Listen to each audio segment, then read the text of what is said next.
നമസ്കാരം, പ്രവാസി മലയാളിയിലേക്ക് സ്വാഗതം. സൗദിയിൽ അനധികൃതമായ നിയമം ലംഘിച്ചതിന് പ്രവാസികൾ പിടിയിലായെന്നുള്ള ഒരു വാർത്തയാണ് ഇപ്പോൾ പുറത്തു വന്നിരിക്കുന്നത്. സൗദിയിൽ അധികൃതർ നടത്തിയ പരിശോധനയിൽ നിരവധി നിയമലംഘകരാണ് പിടിയിലായത്.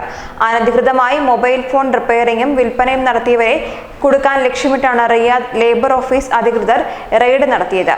തൊഴിൽ നിയമങ്ങളും താമസ നിയമങ്ങളും ലംഘിച്ച 41 പ്രവാസികളെയാണ് അറസ്റ്റ് ചെയ്തത്.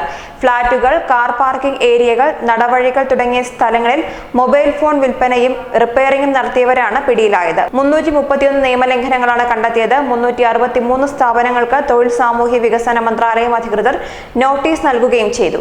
റിയാദിന് പുറമെ അൽഖർജ്, അഫ്ലാജ്, വാദി ദവാസിർ, സുൽഫി, അൽഗാത്ത്, മജ്മ, ഷഖ്ര, സുലൈലൻ, അഫീഫ്, ബനി തമീം, സുദൈർ തുടങ്ങിയ സ്ഥലങ്ങളിലെയും സ്ഥാപനങ്ങളിൽ പരിശോധന നടത്തി. സ്വകാര്യ സ്ഥാപനങ്ങളുടെ നിയമലംഘനങ്ങൾ ശ്രദ്ധയിൽപ്പെടുന്നവർ ഉടൻ തന്നെ തൊഴിൽ സാമൂഹ്യ വികസന മന്ത്രാലയത്തെ അറിയിക്കണമെന്ന് അധികൃതർ ആവശ്യപ്പെട്ടിട്ടുണ്ട്. അതേസമയം 1.5 വർഷത്തിനിടെ സൗദിയിൽ നിന്ന് നാടുകടത്തിയത് 8,68,065 വിദേശികളെയാണ്.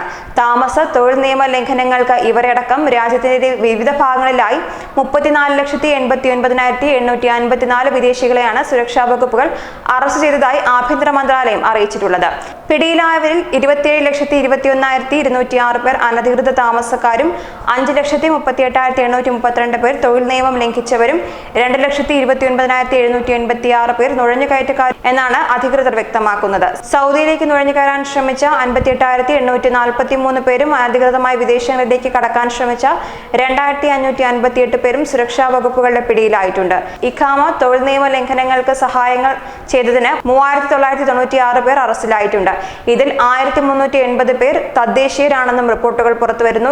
ഇവരിൽ 1,343 പേർക്കെതിരെ ശിക്ഷാ നടപടികളും സ്വീകരിച്ചിരുന്നു.